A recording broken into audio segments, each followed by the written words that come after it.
Hey guys, we received this Carmeli store rodent repellent for test and try. So this is a mice repellent for indoor use. So this how the repellent is with the smell.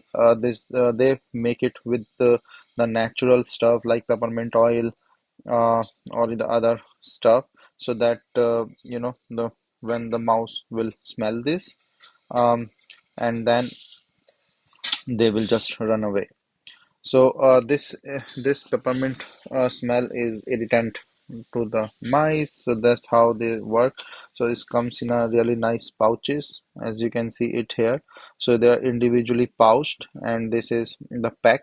So you can just put this pack in those areas where you want to use them, and yeah. So I can smell so peppermint from it, or the mint. So this is nice, like as a small thing, as a extra precaution. Uh, so yeah, so it's just a mouse repellent. The pouch is just to put in to see.